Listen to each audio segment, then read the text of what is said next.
Today, in our city, we ended a chapter that has brought our people so much pain and so much fear over this last 5 years. The pain was because we all watched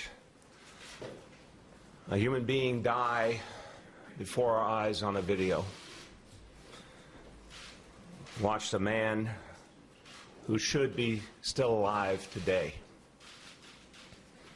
And it was so difficult for all of us to reconcile what we saw with what we must believe about law enforcement. Our officers are here to protect us, to keep us safe. And yet we watched a man die, an unarmed man. It caused so many people to ask, what if that was my brother right there in that situation? What if that was my son? What if that was my father? What if that was me?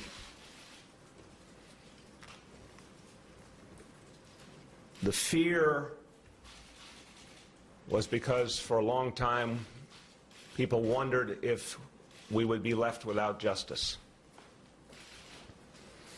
The place that we had turned for generations to, a place that was synonymous with making things right, failed us.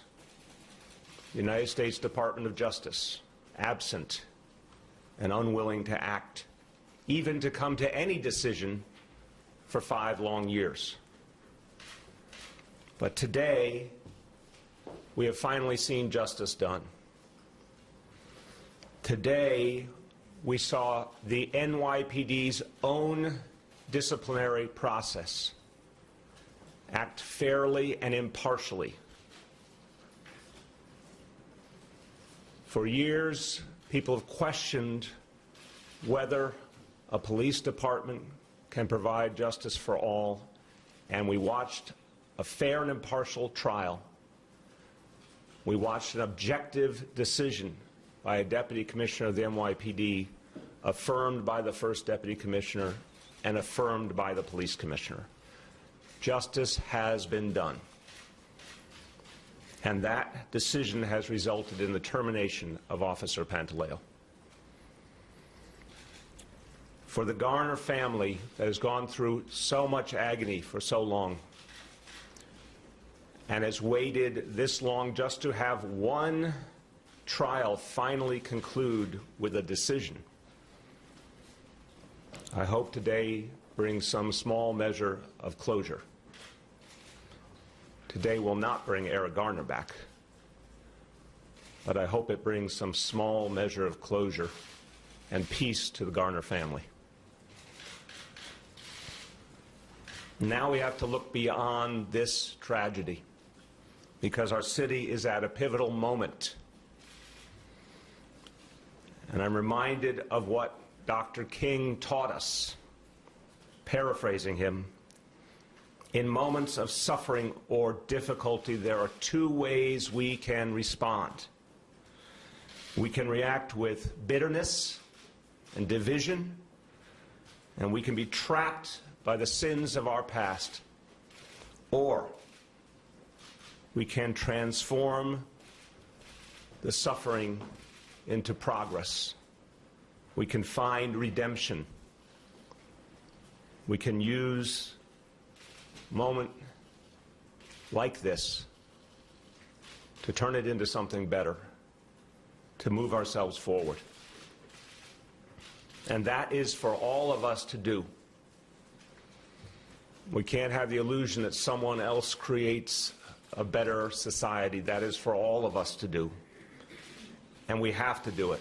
We have to all create something better.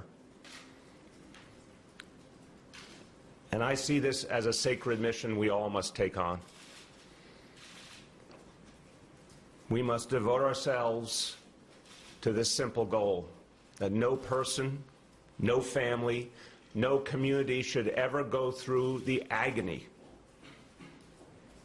that we've all experienced here over these last years. It should never happen again in this city or this country.